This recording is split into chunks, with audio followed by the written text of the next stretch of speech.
Alors justement, pour commencer, voir un peu en quoi, ce que vous avez à faire avec le sujet qui nous rassemble, je voulais vous demander comme ça, très librement, de me dire, donc chacun de vous, ce qu'évoque ce thème Afrique-Caraïbes. Voilà, en premier lieu. Donc peut-être Ananda Devi pour commencer. Oui. Oui, bonjour à tous. Merci Gladys pour cette introduction. Afrique-Caraïbes, oui, je dirais peut-être qu'il s'agit simplement du monde. On est dans...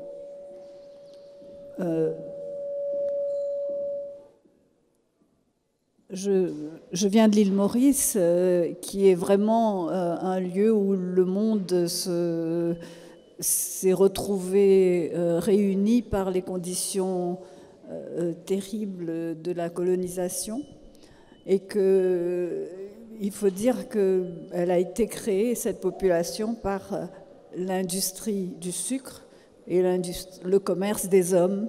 C'est-à-dire qu'il ne pouvait pas y avoir d'industrie du sucre créée par les Français lorsqu'ils ont colonisé l'île sans la main-d'œuvre gratuite et ce crime fondateur qu'est l'esclavage. Ensuite, après l'abolition de l'esclavage, il fallait trouver une autre main-d'œuvre pour continuer à poursuivre cette industrie qui était très, très porteuse dans ces années de la colonisation. On dit même que le sucre a été peut-être l'un des piliers économiques de la colonisation, quand on pense au Brésil et à d'autres pays. Et au moment de l'abolition de l'esclavage, l'Angleterre avait comme colonie l'Inde. Et là aussi, on a trouvé une main-d'œuvre quasiment illimitée, transportée aussi, pas comme des esclaves, pas de la même manière, mais presque dans des conditions aussi difficiles. Ils étaient en proie à la famine en Inde et on leur faisait miroiter une espèce de vie extraordinaire, de richesse extraordinaire. Et ils ne savaient pas du tout où ils allaient, combien de temps ça allait durer. Et donc, ils se retrouvaient sur ces îles quasiment prisonniers aussi. Parce qu'à partir du moment qu'ils étaient arrivés, ils étaient endettés à vie pour le transport. Donc, ils ne pouvaient jamais gagner suffisamment pour repayer un transport et retourner en Inde. Donc, dans cette petite île de 2000 km², on se retrouve avec la ressource économique de la canne à sucre, mais nourrie et ensanglantés aussi par le travail des esclaves venus d'Afrique de l'Est principalement et de Madagascar, et ceux venus de l'Inde qui ont finalement construit cette société. Mais donc c'est pour ça que je dis c'est l'histoire du monde, puisque la colonisation, elle a affecté le monde entier. L'esclavage a affecté quasiment le monde entier. Et les conséquences, on les vit encore aujourd'hui. Ce n'est pas fini. Donc on est encore dans une même histoire qui se poursuit. Et pour rebondir sur ce que vous disiez sur cette population créée à l'île Maurice, ce qu'elle a créé aussi, c'est le créole. Et le créole mauricien, finalement, rassemble ces mondes. Et dit ce rapport entre l'Afrique et du coup l'océan Indien et l'Asie. Oui, absolument. Quand on pense que le créole haïtien, le créole guadeloupéen, martiniquais, Maurice, Réunion, les Seychelles, ce sont toutes des langues un peu différentes, mais toutes nées de la même manière. C'est la langue de communication entre les maîtres et les esclaves, puisque la politique était de ne pas laisser les peuples ensemble, les peuples de même langue ensemble. On les séparait pour qu'ils ne puissent pas se rassembler, pour qu'ils ne puissent pas se révolter aussi. Donc ils ont été obligés de créer une nouvelle langue qui est, en tout cas à Maurice ou en Guadeloupe, Haïti aussi, qui est principalement étymologiquement venue du français.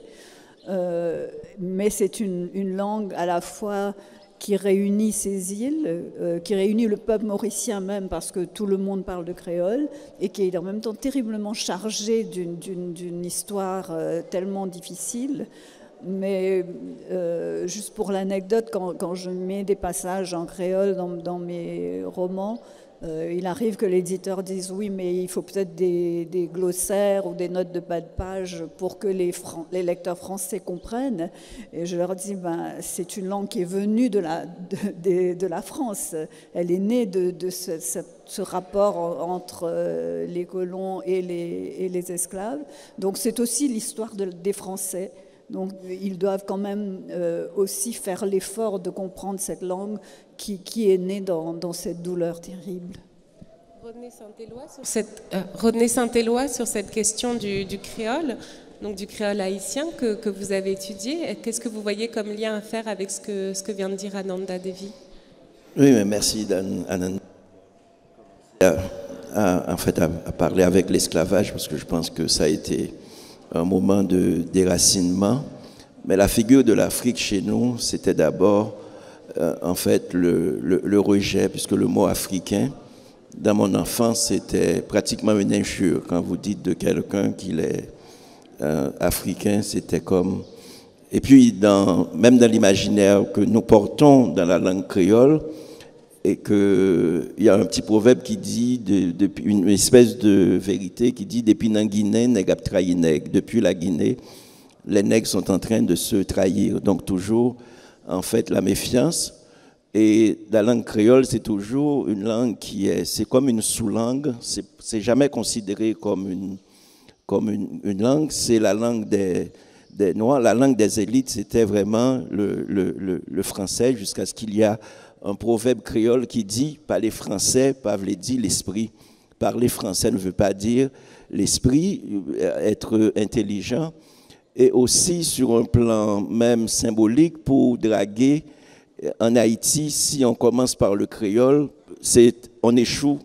Normalement, c'est impossible. Et même dans les chansons créoles, quand le dit est devenu un dit amoureux, c'est-à-dire il y a une chanson qui dit « Mademoiselle, je vous aime pour nous marier, pour ne pas divorcer ». Mais c'est une chanson créole, mais le dit de l'amour se fait en français. C'est-à-dire c'est tout ce qui est beau, tout ce qui est civilisé, tout ce qui est, etc. Donc on est complètement dans l'aliénation, on est des êtres complètement aliénés. Et je pense que ce qui est important en écrivant, c'est justement pour se désaliéner, pour se réapproprier notre corps. Notre corps aussi, le corps noir, c'est un corps rejeté par nous et d'abord par les Noirs. On nous a appris que notre corps n'était pas un corps, n'était pas quelque chose qui pouvait être un vecteur de la beauté. Donc c'est pourquoi il y a en fait, on est dans un tiraillement, on est dans une espèce d'autoflagellation qui fait mais vraiment il y a beaucoup je dirais, beaucoup de confusion dans notre propre imaginaire, et il y a dans la poésie, vous allez rencontrer une espèce de fantasme de l'Afrique, comme il y a dans la poésie haïtienne, vous allez trouver à tambour, quand vous résonnez, mon cœur en fait hurle vers l'Afrique, etc. Ça c'est quelque chose comme Calbois, mais vous allez trouver que c'est très contradictoire, parce que dans la vie réelle, et l'Afrique est à rejeter. On nous a appris à rejeter l'Afrique, on nous a complètement aliénés en nous apprenant que le corps noir, c'est un corps qu'on devait mettre de côté. On devait acheter un autre corps, malheureusement, il n'y a pas d'autre corps qu'on peut acheter. Donc on vit en dehors de notre corps, on vit en dehors de notre propre musique, et c'est vraiment... En fait, on est complètement des êtres aliénés, et il y a une petite phrase pour finir, parce que la question m'a été posée sur la langue créole. En Haïti, il y a une petite phrase très violente et que je répète souvent. C'est une phrase très violente que l'on rencontre peut-être chez tous les écrivains haïtiens. C'est des écrivains qui ont commencé leur enfance en parlant une seule langue, le créole, en étant créolophone, et quand ils rentrent à l'école, il y a un prof qui ne maîtrise même pas la langue française et qui dit une phrase très violente, et cette phrase, c'est « exprime-toi ». Exprime-toi, c'est-à-dire parler une langue que tu ne sais pas parler, c'est pas la langue de ta mère, c'est pas la langue de ton père, c'est pas la langue de chez toi, c'est-à-dire parle en français. Alors que le professeur qui te dit exprime-toi ne s'exprime pas, il ne parle pas le français. Mais il vous donne l'injonction pour entrer dans le monde, pour être quelqu'un, donc, et pour se créer un destin, ça ne se passe pas en créole. Donc c'est ça. Mackenzie Orsel, qu'est-ce que vous pouvez nous dire justement sur cette représentation de l'Afrique en Haïti et sur peut-être aussi comment l'Afrique inspire ou pas votre imaginaire et votre création? Alors pour moi, l'Afrique, c'était à la fois très proche et très lointain, et très petit et très grand, parce que quand on dit Caraïbes, quand on dit Afrique, c'est des espaces, c'est des points d'ancrage, c'est des espaces, c'est des temps très complexes. C'est-à-dire, quand on dit Afrique, ça sonne comme si on parlait d'un pays, d'un territoire, alors qu'on parle des milliers de langues, de traditions, de chefferies, de royaumes, d'une civilisation très ancienne, l'aventure scientifique, spirituelle égyptienne. Aujourd'hui, on est là grâce à l'Égypte, j'ose le dire. Et donc, cette Afrique-là, je ne l'ai pas tout de suite rencontrée en Haïti, j'ai rencontré après. Et l'Afrique dont on parlait dans ma jeunesse, quand je grandissais dans mon quartier populaire en Haïti, c'était l'Afrique synonyme d'échec, comme vient de le dire Rodney. Et moi, je ne me sentais pas du tout africain, je ne me sentais pas africain, je ne me sentais pas haïtien non plus. On vivait comme dans une sorte de schizophrénie. Parce que quand on est haïtien, enfin c'est une construction coloniale, hein, ça continue. Quand on est haïtien, on vit dans le mauvais pays, on a la mauvaise couleur de peau, on ne va pas s'en sortir. Et quand on est africain, on est laid. On n'a pas fait ce qu'il fallait. On appartient à tout cet imaginaire du vaudou, parce que dans le panthéon vaudou, qui est, j'ai envie de dire, une religion ou une expérience philosophique humaine et qu'on pratique en Haïti et qui nous vient du Bénin, et qui est rejetée par l'élite, disons, politique, intellectuelle, même si Duvalier l'a utilisé pour dominer ce pays, pour l'écraser. Donc c'était très, très, très compliqué, et pour moi au début. Mais en lisant, en voyageant, j'ai rencontré un autre univers. Et quand je voyage en Afrique, j'ai l'impression d'être chez moi. Et quand on parle de l'Afrique en Haïti, on parle de l'autre, mais de très, très, très, très, très loin. Et on n'arrive pas à comprendre que nous sommes de là-bas. Non seulement nous sommes de là-bas, mais nous sommes africains. Nous sommes arrivés sur ce territoire d'un peu partout du continent et on a créé ça. Je ne sais pas ce que c'est, hein, être haïtien, mais on a créé ça. On s'est mis d'accord sur ça. Et moi, c'est une question qui m'habite encore. Est-ce que à partir du moment où on se rend compte que l'origine de tout ça, l'origine d'Haïti, l'origine de cet espace qu'on habite, de ce temps qu'on habite, elle est africaine, qu'est-ce qu'on fait? Ken Bougoul, quand vous entendez comment l'Afrique a été regardée, vécue, expérimentée des Caraïbes ou de l'océan Indien, qu'est-ce que ça vous fait? Est-ce que déjà on a conscience de ça quand on vient du Sénégal et pour vous aussi, quel était votre rapport à cet espace qu'on appelle Caraïbes, d'un point de vue littéraire, par exemple? Parce qu'il y a quand même de grands écrivains qui sont étudiés, francophones, et puis en termes déjà de découverte du pays, de l'imaginaire. Assalamu alaikum. Bonjour tout le monde. Je parle personnellement, parce que parler au nom du continent, c'est un peu compliqué. Ce que je peux dire, quand j'étais à l'école pendant la période coloniale, dans le programme scolaire, tout ce qui était les Antilles, c'était présenté comme des territoires d'outre-mer, c'était des territoires français, et on n'en parlait pas comme des départements, c'est la France, et puis c'est tout. Haïti, par contre, on se sentait beaucoup plus proche de Haïti avec cette révolution, cette lutte pour l'indépendance, etc. Et pour ce qui est, par exemple, le continent africain, il y a l'île Maurice où j'ai été. Nous avons quand même on ne parle pas souvent des îles du Cap-Vert qui sont en face du Sénégal aussi.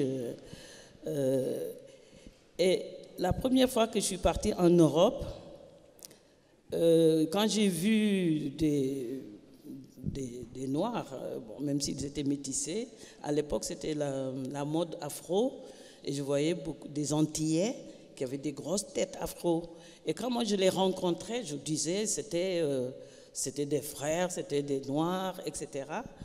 Et je le dis vraiment aujourd'hui, à l'époque, dans les années 70, les rapports entre les Africains d'origine du continent africain et particulièrement ceux de la Martinique, les Martiniquais, nous avions des rapports très, très conflictuels, très difficiles. Je crois même, j'en ai parlé dans un ouvrage.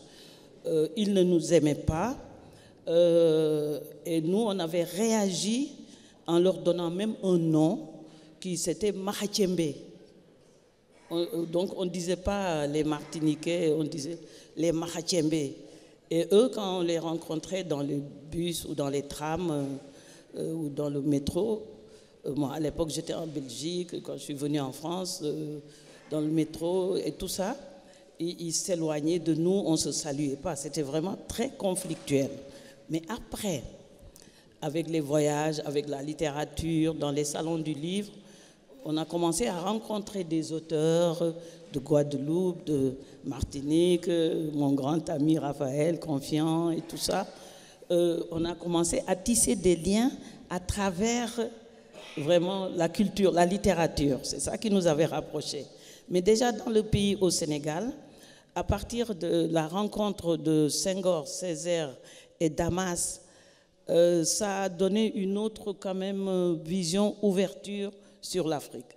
La rencontre avec Senghor, cet Africain, il y avait d'autres Africains aussi à l'époque à Paris dans les années 30, ça a donné quand même une autre ouverture et je pense qu'à partir de ce moment-là, que Alioune Diop de Présence africaine avait organisé cette première rencontre entre l'Afrique et ses diasporas, les Antilles, les Caraïbes, Madagascar, Réunion, ainsi que même des Afro-Américains. À l'époque, on les appelait des Noirs américains. Et je sais que la première rencontre qui était organisée par Présence africaine, je crois que c'était en 1956. C'était en 1956. Il y avait même au niveau des délégations des conflits, de la vision qu'on avait, parce qu'il y avait aussi, on était en période de décolonisation, la vision qu'on avait de l'Afrique, etc.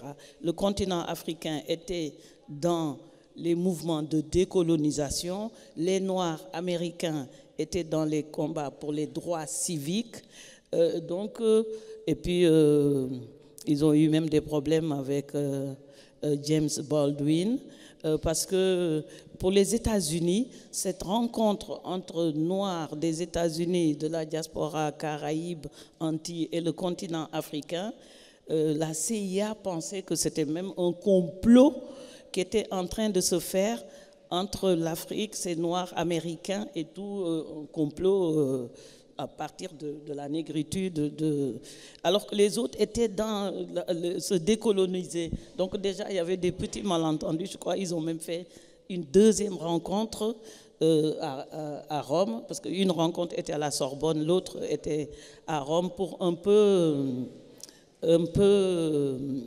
essayer d'aplanir les difficultés, etc. Et la CIA avait utilisé donc certains Noirs américains pour espionner qu'est-ce qui se passait. Et on m'a raconté, il y a même un film sur ces rencontres avec Madame Diop, où l'ambassadeur même des États-Unis venait assister au débat pour savoir si il n'y avait pas un complot qui était en train de se préparer. À partir aussi de ces années-là, la plupart des Africains qui étaient, pendant la période coloniale, qui étaient venus étudier en France, avaient aussi rencontré une diaspora des Antilles, des Caraïbes, des femmes guadeloupéennes, haïtiennes. Donc les premiers mariages avec une élite africaine étaient avec des haïtiennes, comme l'ancien président de l'UNESCO, Amadou Mokhtar Mbow, sa femme, Madame Mbow, qui est une haïtienne. Mamadou Seck avait épousé une guadeloupéenne. Donc il y a eu, dans ces années, des mariages qui ont fait que quand ces femmes des Antilles sont venues s'installer au Sénégal, ça a fait encore une autre ouverture. Et c'est comme ça que progressivement, jusqu'à maintenant, l'avènement d'une littérature africaine assez importante, que nous commençons à nous rencontrer, que maintenant qu'on est ensemble. Mais comme les revendications n'étaient pas les mêmes, Haïti était notre symbole, parce que c'est la première république indépendante, donc Toussaint Louverture est un héros. Si vous allez au Bénin, à Alada, le pays dont on dit qu'il est originaire, enfin, ses ancêtres sont originaires de Alada, au Bénin. Quand vous rentrez dans la ville, vous avez une statue de Toussaint Louverture qui doit faire, pas la Tour Eiffel, mais presque pour montrer, rappeler aussi. Donc, on a eu ces rapports un peu difficiles. Et une fois, j'étais à Lyon, j'ai rencontré Patrick Chamoiseau, juste 2 exemples. Donc, c'est récemment. Et je lui disais, mais pourquoi vous ne venez pas au Sénégal? Donc, il a essayé de m'expliquer un peu ce que aussi une partie de la population pensait que les Africains étaient responsables avaient une responsabilité dans la traite de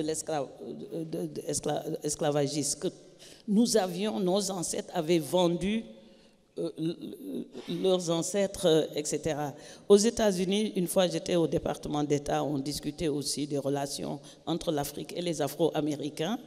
Et on a parlé de Toni Morrison. Je dis, mais ça aurait été bien qu'on organise une grande rencontre sur le continent africain, avec aussi toute cette diaspora, qu'on se retrouve sur le continent d'origine, pour un peu discuter au XXe siècle des problèmes que nous avons encore et qu'on mette fin à tous ces petits conflits, à toute cette report. Donc voilà ce que je peux dire pour le moment, de vraiment des rapports qu'on a eus avec cette partie de la diaspora dans les Caraïbes, les Antilles. Merci. Et même dans l'océan Indien. Ouais. Merci. Ananda Devi, depuis Maurice, quel était-vous votre regard sur l'Afrique? Comment vous l'avez rencontré?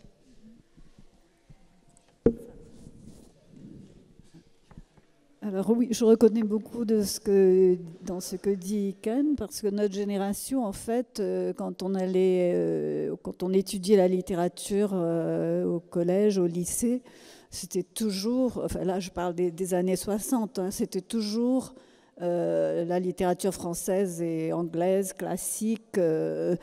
Jamais on ne parlait de littérature africaine, jamais, et c'était comme une sorte...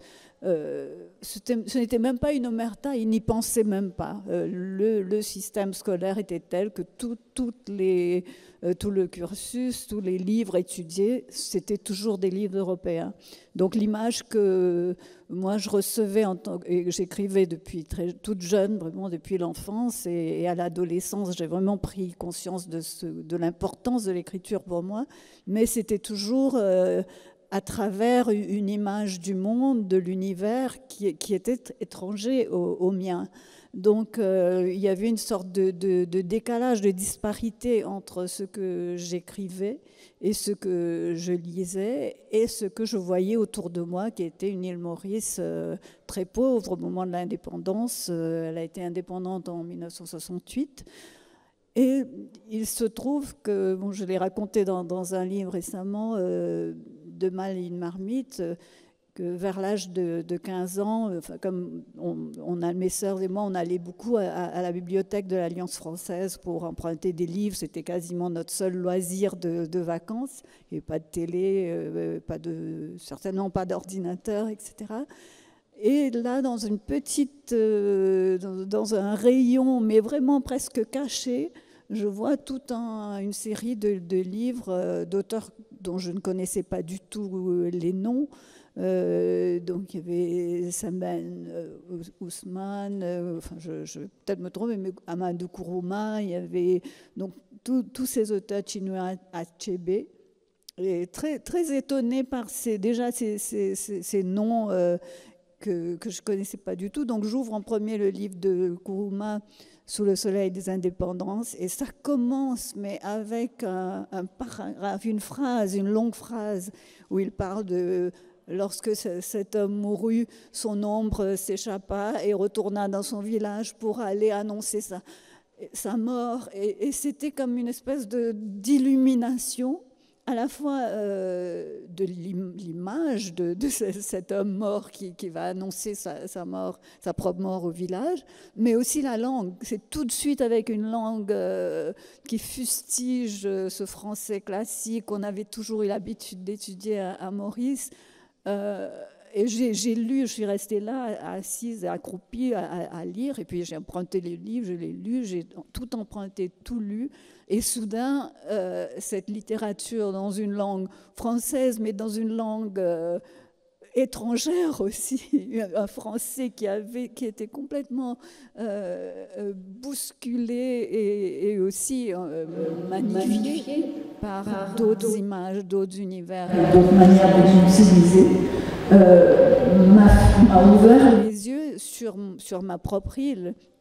Et comment ici aussi on avait ces rapports avec les ancêtres, ces rapports avec les morts, ces rapports avec notre manière de parler le français créolisé. Et je dois dire que c'était l'instant où ça m'a formée en tant que futur écrivain, de comprendre à la fois comment on pouvait écrire son pays, qui est vraiment ce qui est enraciné en soi, et l'écrire d'une manière libre par rapport à une langue, pas en se mettant dans des carcans classiques. Et là, je n'ai plus cessé en fait d'écrire sur ces lieux proches de moi et proches de mes premiers lecteurs. Et mon premier roman a été publié aux Nouvelles Éditions Africaines, c'était dans les années 80. Donc voilà. En vous écoutant tout à l'heure, Rodney Saint-Éloi et Mackenzie Orsel parlaient de comment l'Afrique était vue en Haïti. Ça me faisait penser au livre de Marie Scondé, Le cœur à rire et à pleurer, où elle parle de ses parents qui étaient des grands nègres, donc des bourgeois entiers qui avaient une très haute estime d'eux-mêmes, et comment ils méprisaient l'Afrique et ils refusaient totalement de leur ascendance africaine. Je voulais savoir si cet aspect-là aussi, ce regard sur l'origine, était quelque chose aussi qui était caché. Et comment vous, justement, Rodney Saint-Éloi, qui ensuite avez publié des auteurs africains qui avaient vécu à Montréal, vous avez aussi expérimenté du racisme, comment vous avez porté ces auteurs-là envers et contre tout? Oui, c'est intéressant de citer Marie Scondé dans un de ses derniers livres. Elle a raconté aussi quand elle arrive à Dakar, je pense qu'elle allait retrouver son premier mari, et quand elle arrive à Dakar, elle avait très peur de la pauvreté. Elle ne voulait pas descendre du bateau. Elle avait très, très peur. Elle regardait ça. Mais pour nous, Haïtiens, il y a une espèce de mégalomanie de la race. Parce qu'en fait, au XIXe siècle, il y a beaucoup d'intellectuels haïtiens qui s'étaient donné un programme. Le programme, c'était, je vais vous dire, un certain nombre de titres que vous connaissez assurément, et que ce sont des titres que j'ai repris aussi chez Mémoire d'Encrier, sauf le premier, il y a de l'égalité de la race humaine par Anténor Firmin, mais il y a un livre assez programmatique que je n'ai pas repris qui s'appelle « De la réhabilitation de la race noire par la République d'Haïti » de Hannibal Price. Ensuite, il y a Ainsi par la langue de Jean Prasmans, qui condamne le bovarisme, c'est-à-dire cette manière de sortir de soi-même, cette manière de célébrer tout ce qui n'est pas nous, de cette manière d'accepter l'aliénation qui nous est imposée. Donc, et puis, il y a eu d'autres livres comme Le Corps noir de Jean-Claude Charles. Donc, en fait, il y a eu comme une espèce de... C'est comme si les Haïtiens se sont dit, et je comprends bien Aimé Césaire, quand Aimé Césaire dit Haïti, là où la négritude se mit debout pour la première fois, et dit qu'elle croyait à son humanité. Parce qu'en fait, quand on parle d'Afrique en Haïti, c'est une fiction. L'espace, et tous les auteurs qui ont parlé d'Afrique au début en Haïti ne connaissaient pas du tout l'Afrique, et même dans la négritude, Aimé Césaire, ce qui a été reproché par Raphaël Confiant, l'Afrique, l'espace était une fiction. Donc au départ, Césaire ne connaissait pas, et je comprends Patrick Chamoiseau quand il dit, donc il y a ce malentendu par rapport à l'espace africain en tant que tel, et donc cette contradiction entre l'espace géographique, la géographie des Antilles et l'espace africain. Il y a eu une déconnexion jusqu'à ce qu'il y ait des gens comme Roger d'Orsainville, grâce à Senghor, et qui était l'un des directeurs de nouvelles éditions africaines. Donc en tant qu'Haïtien, il y a beaucoup d'Haïtiens qui ont été accueillis au premier salon des arts nègres à Dakar, et que donc il y a Félix Morisseau-Leroy, il y a Jean Brière, et qu'il y a ce couple-là, il y a Chenet qui vient de mourir, il y a Gérard Chenet, il y a ce couple-là, et puis on a été Lucien et Lemoine. Donc il y a en fait des écrivains haïtiens qui se sont retrouvés avant d'être en Occident, en exil, en fait, et c'était pas, ils n'appelaient pas ça exil, c'est comme si les espaces commençaient à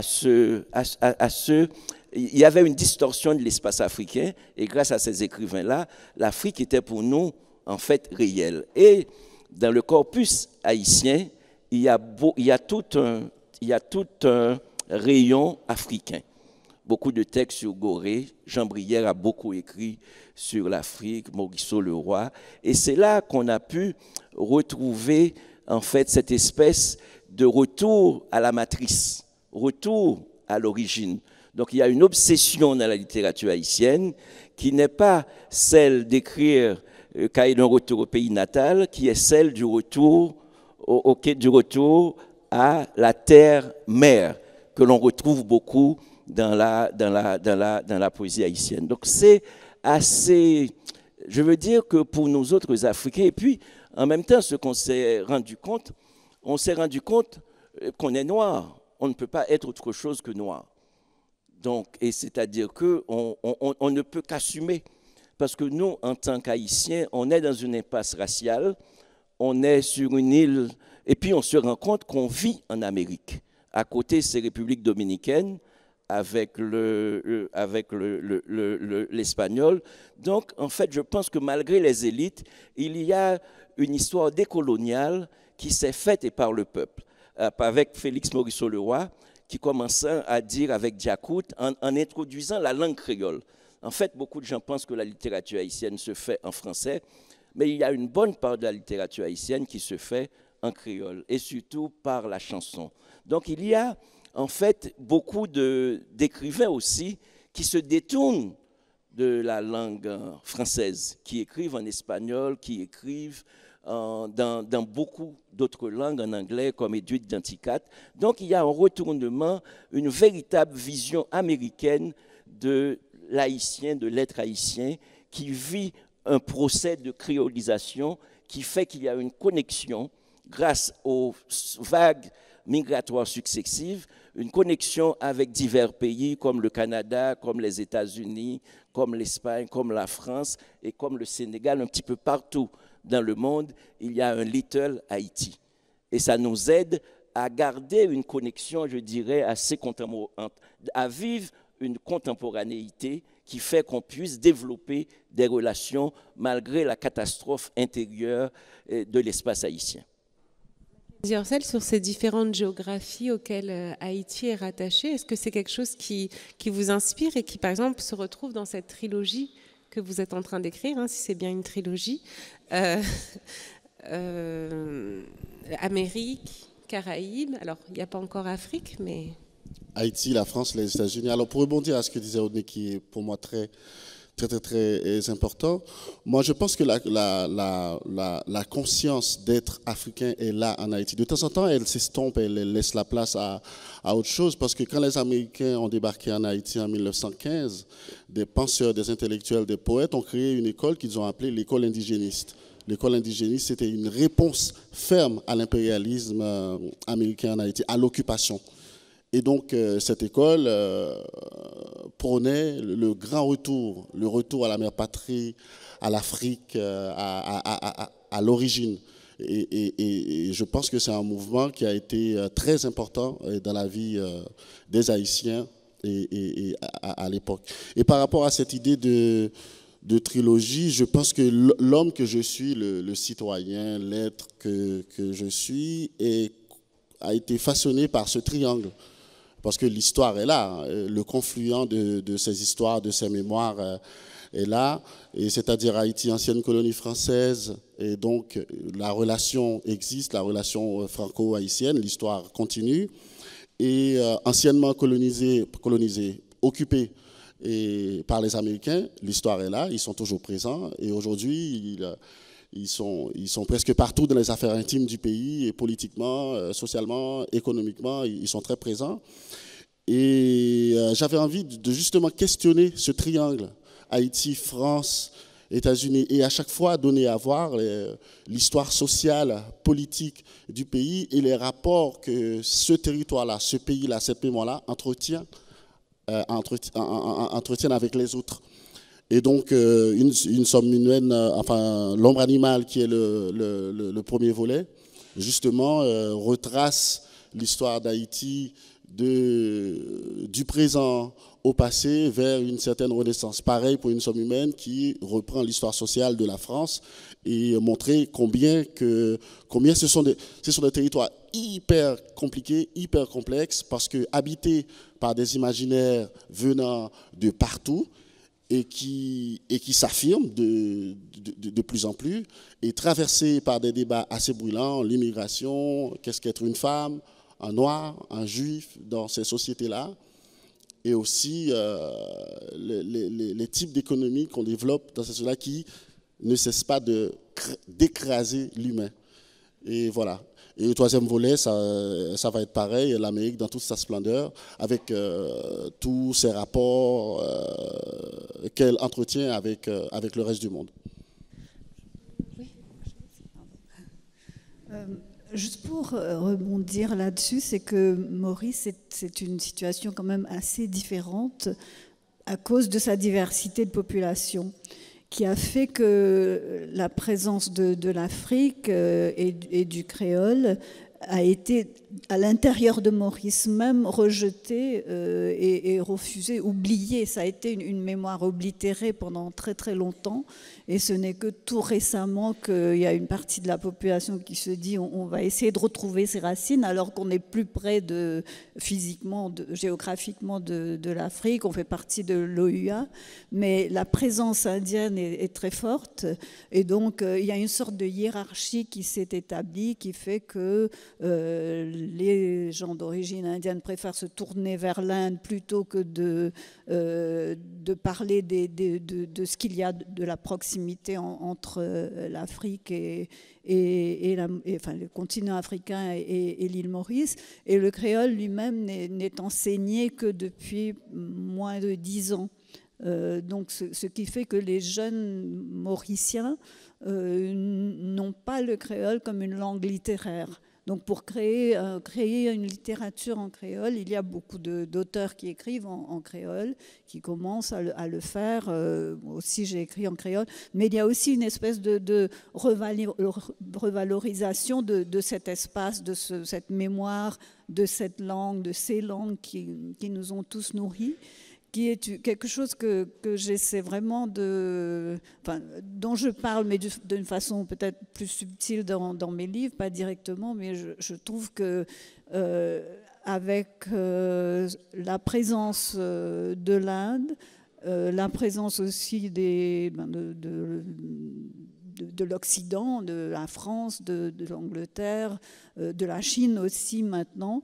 Ça devient comme une espèce de gâteau qu'on est en train de se partager et où on perd une mémoire tellement importante de notre population parce qu'une partie de la population refuse de se dire, de parler de ces racines africaines comme nôtres, alors que c'est notre histoire.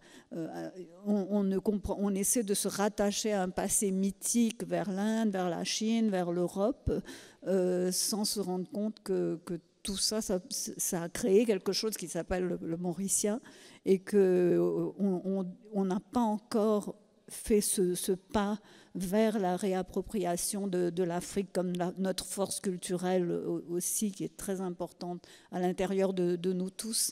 Donc, pour moi, Maurice, c'est vraiment un exemple de comment on aurait pu aller vers un avenir où cette espèce d'illusion d'harmonie plurielle, pluriculturelle, etc., qui est vantée dans les brochures touristiques, aurait pu être vraie, mais en fait, elle ne l'est pas du tout à cause de ces conflits intérieurs, de cette hiérarchisation des cultures, des langues, qui est vraiment, pour moi, rédhibitoire et qui fait que dans mon prochain roman, ça va être un peu l'explosion de toute cette société qui va à volo.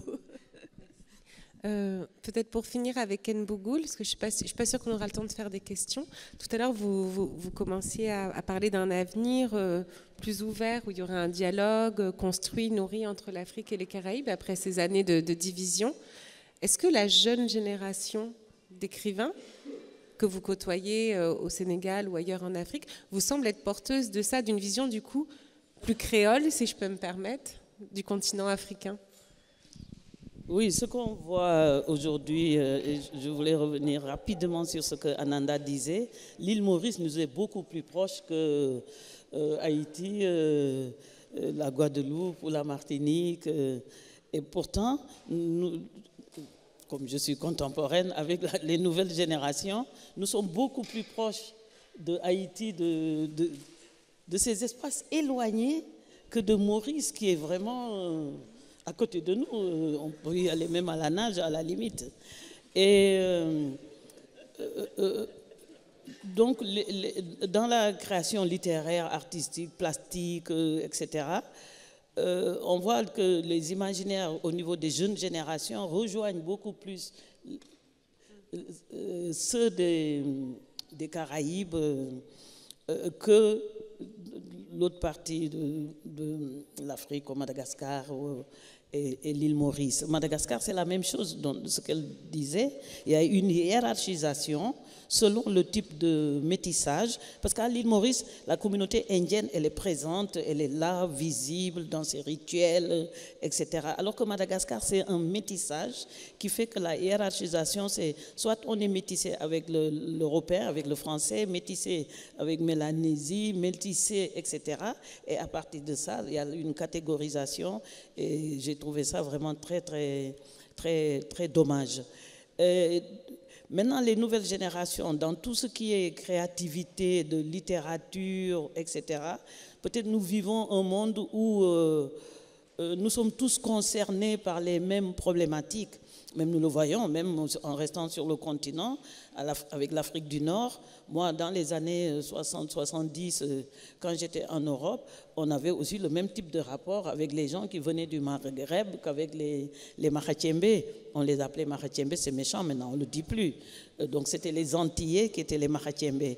Et c'est quand maintenant, je l'ai dit dans un ouvrage, quand nous avons tous été traités, tout ce qui était un peu français, à la même enseigne, Bougnoul, Zoulou, nègre de je sais pas quoi, etc., que l'Afrique du Nord, on s'est rapproché. Maintenant, quand je vais en France, je rentre dans une boutique, mes amis de Djerba ou quoi, cousine.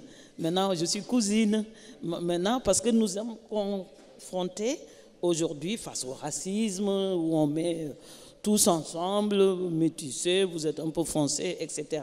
Donc il y a un rapprochement donc plus physique et en même temps qui affecte aussi les imaginaires. Et on retrouve dans les écrits des nouvelles générations ces imaginaires communs d'espaces éloignés, mais en même temps proches dans la condition d'être d'origine africaine, mais que nous n'avons pas encore avec l'océan Indien. Et comme elle le dit, Maurice fait partie de l'organisation de l'Union africaine. Haïti a un statut au niveau aussi de l'organisation de l'Union africaine, parce que les autres ils sont toujours des territoires français.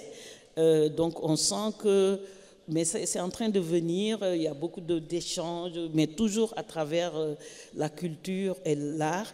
Et pour Haïti, quand j'y étais la première fois, on disait que quand les gens mouraient, leurs âmes passaient sous l'océan et retournaient en Afrique. Donc tout à l'heure, quand on retenait passer, parce que la vision de l'Afrique, c'était cette fiction, mais en même temps, dans cette fiction, il y avait l'au-delà, le sens de l'au-delà. Et que quand on mourait, les âmes traversaient l'océan pour retourner sur le continent africain. Donc malgré tout, il y a quand même encore ce lien. Cet océan qui a déporté des gens du continent vers presque l'Amérique, mais à la mort, les âmes retournaient en Afrique. Et comme on dit que les morts ne sont pas morts, donc ces âmes retournent en Afrique pour renaître. Et on a vu au Bénin, il y a des colonies, les Perdja, Merdja, des colonies de gens des Antilles qui s'installent de plus en plus en Afrique et disent « revenez en Afrique ». Et donc tout ça, ça a fait une ouverture, ça nourrit aussi les imaginaires et ça... nous sommes en train de nous réconcilier. Je vais même le dire, j'ai même des ex-maris haïtiens. Voilà, je pense que tout est dit. Voilà, c'est une belle conclusion. Ex, mais présent ici, hein. Je veux citer personne, hein. Alors, merci Ken Vogul, merci Ananda Devi, René Saint-Éloi, Mackenzie Orsel et bonne suite de festival à vous tous.